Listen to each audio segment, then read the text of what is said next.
اهلا بكم في قناة ويكيبيديا المشاهير، موسوعة اخبار النجوم والمشاهير، وفيديو جديد بعد انتشار اخبار كتير من ايام عن اصابة الفنان المصري رامز جلال المشهور بتقديم برامج المقالب واصابته بالعمى او بمشاكل في عينه اليسرى او عينه الشمال ادت الى فقدان البصر فيها. وده الخبر اللي انتشر بشكل كبير وعلى نطاق واسع، ما كانش مجرد خبر ولكن تم نقل صور واخبار حقيقية عن إصابة رامز بالعمى. وبعد مرور أكتر من 72 ساعة من انتشار الخبر والمعلومات اللي جت من نقابة المهن التمثيلية بأن رامز جلال مش بيرد على تليفونه أو إن تليفونه مش بيجمع، بالإضافة لكلام اللي صدر من مستشارة الصحة أو مسؤولة الملف الصحي بنقابة المهن التمثيلية الفنانة نهال عنبر، واللي هنعرضه خلال الفيديو، بدأت تطلع أخبار كتير عن إصابة رامز جلال بالعمى، وبين الناس اللي كدبوا الخبر وبين اللي صدق الخبر وبين اللي قالوا ان رامز جلال متهور وهو اللي عمل في نفسه كده، وبين اللي دعا ان رامز جلال ما يكونش جراله حاجة ودعوا له بالصحة والسلامة. هنشوف في الفيديو دوت بعض التفاصيل عن الخبر ده، وهنسمع كمان لرأي الفنان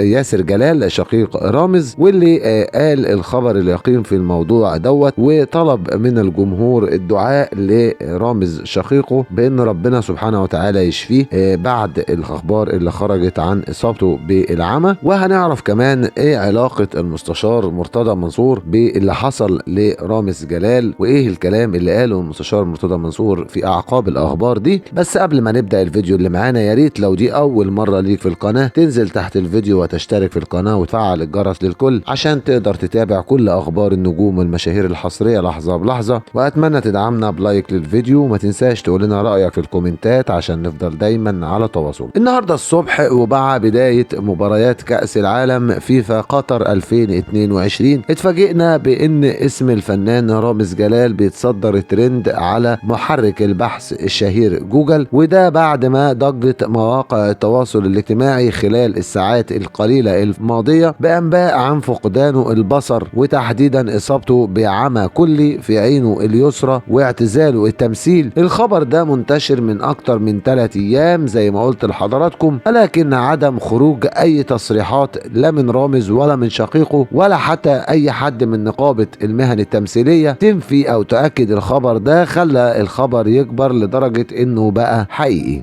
كتير من الصفحات المهتمة باخبار الفنانين على الفيسبوك وانستجرام وتويتر قالوا ان رامز جلال فقد بصره في العين اليسرى بسبب اصابة اتعرض ليها اثناء احد البروفات لتأدية المقلب الجديد اللي هيكون موجود فيه في نهاية شهر مارس او في الثلث الاخير من شهر مارس اللي جاي في رمضان. كل سنة وانتم طيبين، باقي 4 شهور تقريبا على اول شهر رمضان. وطبعا رامز جلال من الشخصيات اللي بيحب يعمل شغله بدري، علشان طبعا احنا عارفين ان هو بيعمل مقالب، فما ينفعش ان المقلب يتعمل في قبل الشهر على طول، عشان لو اتفقس او اتعرف نوع المقلب يقدر يغيره ويعمل مقلب تاني. ودي حصلت قبل كده لما كان هيعمل رامز جلال مقلب في المملكة المغربية، وبعدين غير رأيه لما الموضوع اتعرف وانتشر اخبار كتير عن نوع المقلب. وتقريبا ساعتها كان في حد من فريق عمل رامز سرب الفكرة بتاعة العمل، ومن هنا بدأ الفنانين زملاء رامز ده لو اعتبرنا انهم ما يعرفوش، لكن احنا هنعمل زي ما قال اشرف عبد الباقي وياسمين عبد العزيز في فيلم رشة جريئة، هنعمل نفسنا مصدقين ان ده مقلب. صور كتير انتشرت لرامز جلال وهو متعرض لإصابة اثناء تصويره احد المقالب، لكن واضح جدا بحكم ان انا يوتيوبر يعني واضح ان الصور ديت ملعوب فيها بالفوتوشوب، وانها تم استخدامها في دعاية لبرنامجه في رمضان من 2 نفس الصورة ديت اللي هو لابس فيها اصفر وعينه تحس انها عاملة زي العنبة المعطوبة كده. طبعا ده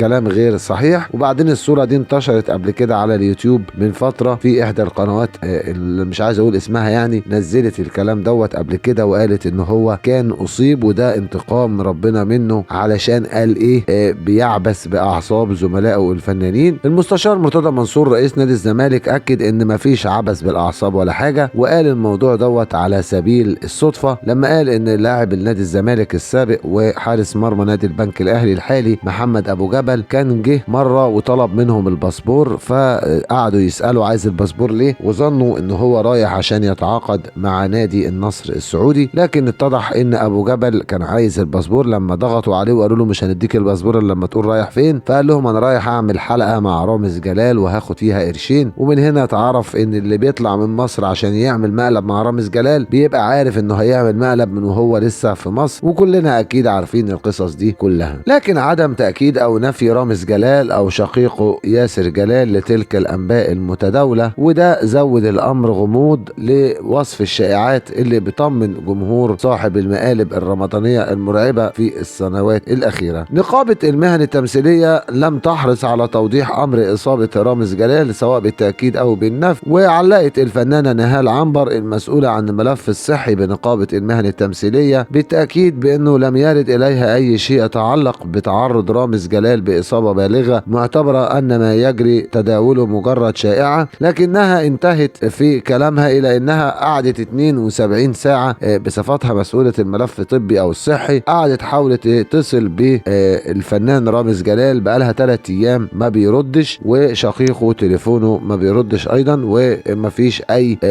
ما فيش اي معلومات عندها خالص. لكن هي قالت ممكن يكون الخبر ده شائعه، وده اللي هنعرف حقيقته كامله من شقيق رامز جلال. رامز جلال كان اخر اعماله كان فيلم اسمه اخي فوق الشجره، وده فيلم فشل ذريع عند عرضه. طبعا الفيلم بيتعرض في العيد الصغير، تكون الناس طالعه متشبعه تقريبا من شكل رامز جلال 30 يوم على الفطار كل يوم، وعلى السحور كمان قبل الفجر بيبقى موجود في نفس القناه الفضائيه اللي بتذيع البرنامج. طبعا رامز جلال عمل بدأ تصوير فعلا المقلب اللي هو هيعرضه في رمضان، وطبعا بيستقر دايما على فكره بيحيطها بسريه بالغه خوفا من تسريبها لوسائل الاعلام، عشان زي ما قلت لحضراتكم قال ان الناس ما تحسش انهم هيتعمل فيهم مقلب، فيبقى الموضوع طبيعي. اخر مقالب رامز كانت مقلب رامز موفي ستار في رمضان اللي فات، وكانت بتدور فكرته عن استضافه مشاهير الفن والرياضه وحتى مشاهير المجتمع، ويخدعوهم بانهم هيصوروا مشهد من فيلم عالمي مع نجم الاكشن الامريكي فان دام، والضحايا بيتعرضوا للعديد من المغامرات طبعا مع اصابتهم بهلع خلال الحلقات. وبعد ما ضجت مواقع التواصل الاجتماعي بالخبر، وبعد ما شفنا الكلام اللي قاله المستشار مرتضى منصور اللي قال فيه ان طبعا كل النجوم واولهم او اللي هو اتكلم عليه لاعب نادي الزمالك السابق محمد ابو جبل كان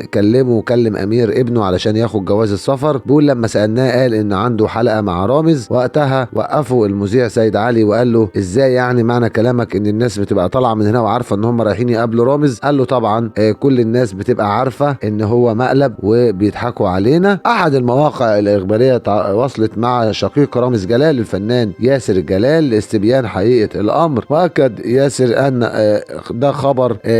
ليس له اساس من الصحه، ووصف الكلام ده بمجرد شائعات سخيفه، وادان مروج هذه الشائعه ورفض التعليق عليها، واكد انه كلام بلا معنى. ورامز بخير زي ما قال ياسر، قال رامز بخير ويواصل العمل على البرنامج بتاعه اللي هيذاع في رمضان بشكل طبيعي، ولن يلتفت لمثل تلك الشائعات، داعيا ربنا يحفظ رامز من اي شر. رجع تاني المستشار مرتضى منصور واتكلم في هذه النقطه، وقال ان رامز جلال هو اللي بيطلع الشائعات دي كل عام. بتطلع شائعه مره ان البرنامج مش هيتذاع، ومره ان هو مات، ومره ان هو رجله اتكسرت، ودلوقتي طلع شائعه ان هو اتعمى. ده علشان يعمل بروباجندا او دعايه اعلانيه للبرنامج الجديد بتاعه، علشان لما يجي في البرنامج يعرف يغني ويقول الكلمتين في المقدمه، ويقول اللي قال لك رامز انتهى اقول له ده عندها، او اللي قال لك رامز اتعمى معرفش هيقول ايه بقى. لكن اكيد رامز جلال له يد كبيره في الشائعات اللي بتطلع ديت، لان رامز جلال حياته كلها محاطه بكميه كبيره من التمثيليات، كله بيمثل على كله. هو بيمثل على الضيوف انه هو بيعمل فيهم مقلب، وهم بيمثلوا انهم متفاجئين وانهم بيتعمل فيهم مقلب، واحنا بنمثل احنا كمان بدورنا واحنا قاعدين بناكل البط والفراخ على السفره ان احنا بنتفرج على مقلب وكله بيضحك على كله. وده بيفكرني بروايه بيت من لحم، الروايه طبعا للشاعر والكاتب الفلسطيني.